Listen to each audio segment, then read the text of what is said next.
Bax Brooke. How's it going, Georgetown? Please, let's give it up for P Flag.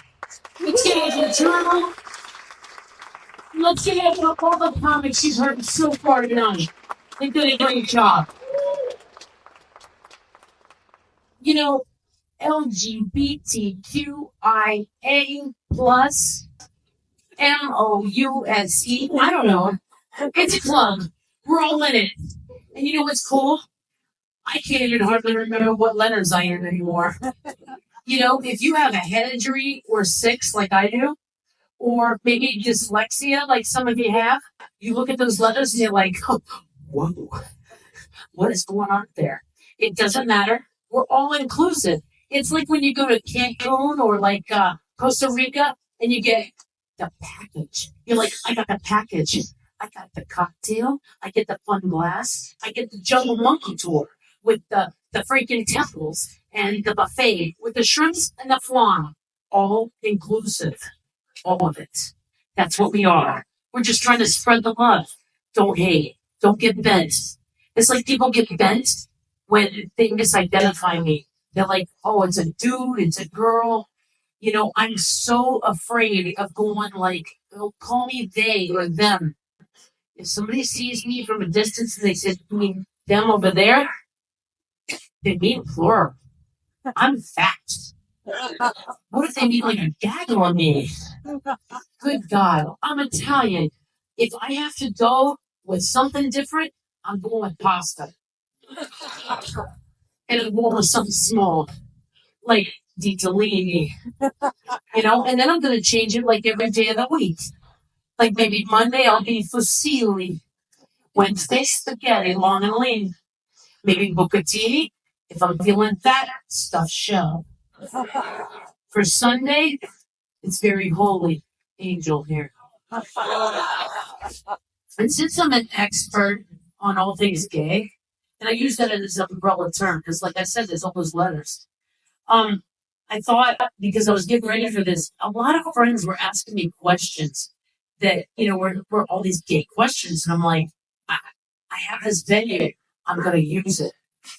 So here we go. I'm going to clear some things up right now. The most frequently asked question I get: do all gay people know each other? Yes. We use a system of code words, fashion trends, and cloud formations to speak to each other. I have a cloud memo from Barry Manilow I haven't read yet. I gotta get to that. Also, and listen, I'm going to apologize for this one right away. If you have left your car windows or an access point open, you're going to have a problem. Do all lesbians have cats? Yes. They're contagious. They're like herpes. If you left your car windows open, there's probably 10 of them out there. Be careful when you go outside. I'm sorry. Also, you're going to ask, do lesbians drive Subarus? My estimate is about 88%. It's kind of regional. I also get asked a lot, do you really get a toaster oven when you convert somebody? You know what? That's not a choice. It's a very complicated thing. We don't convert. It's what you want, right? You do what you want. So that right there, that sounds like some kind of gay Ponzi scheme, right?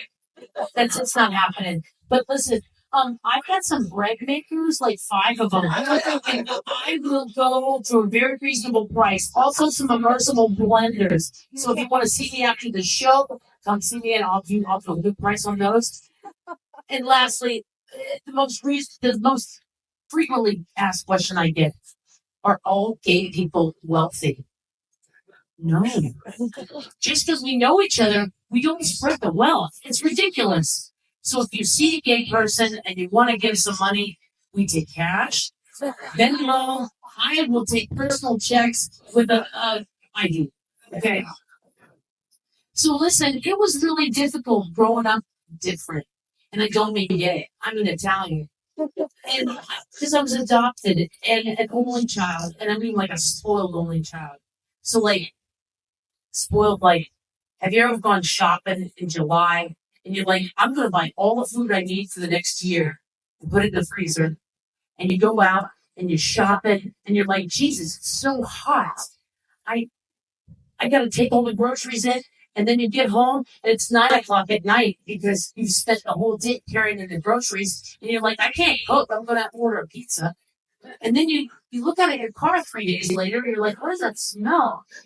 And there's buzzards circling around it. You're like, oh shoot, I did get that family mac and chicken. That's how spoiled I was. So it was hard growing up like that. And I had to learn all things Kentucky. All right. And I'm sure you guys do it too, right? It's Carolina. You got to learn how to call it big low, right? And white gators. I don't know. And then like learn turtles down the seaside. I don't know what you people do, but we got our own stuff. It's very important. In Kentucky, the first thing you got to do is you got to know how to do a still. You got to make a still. That's for science class. So that you can make bourbon or moonshine. It's a family preference thing.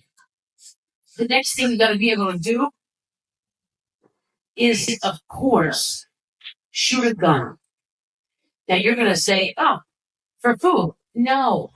This is because we live in hollers and coal mines. We have to be able to communicate. So the derby's coming up, right? Say you want to make a derby pie. You got no pecans. So you hear boom, boom, boom, boom, boom. That means, hey, can I borrow some pecans? And then you hear,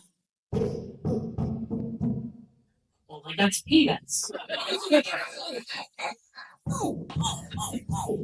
No thanks. I'm driving a Piggly Wiggly. So it's very necessary. The other thing you gotta know in Kentucky, the horse. Everything horse. All day horse. We ride the horse, we walk the horse, we fall off the horse. It's horse, horse, horse. And to be honest, I got kind of sick of it. Not saying I don't love them, but I got kind of done with it. You know, you can go anywhere in the world and people ask you the dumbest freaking questions about the horse. Like I can be in France, in the Alps, right? I'm on a ski lift, and I'm not going to say the word for horses is sexy. It's le cheval. And a woman sitting next to me on a ski lift, and she says, "Où est le cheval?" I'm like, that's a dumb question. I mean, a horse has got 4 legs, lady.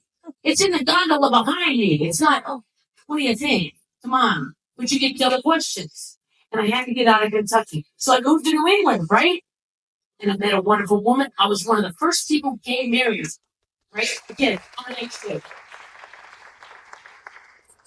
I got up there and my wife said, darling, wouldn't it be great if we go back to Kentucky and we got a horse farm? And our friends will pay us money. And they'll go to our farm and they'll milk our stalls and they'll ride our horses on trails and we'll drink bourbon and it'll be grand. And I said, okay, party lady. Great.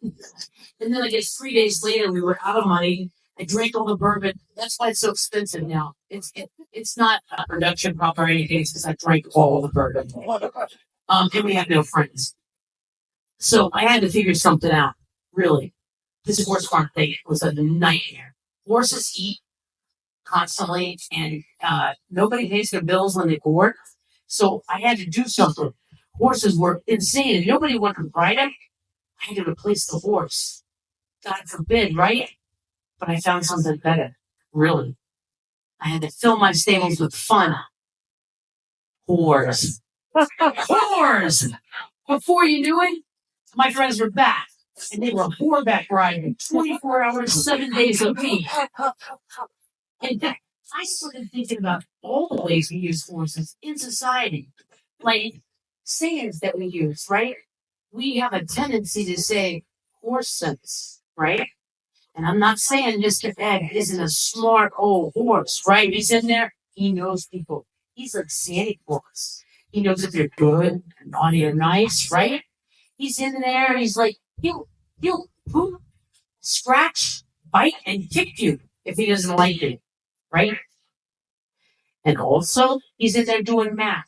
You say, Mr. Ed, what's the square root of 72?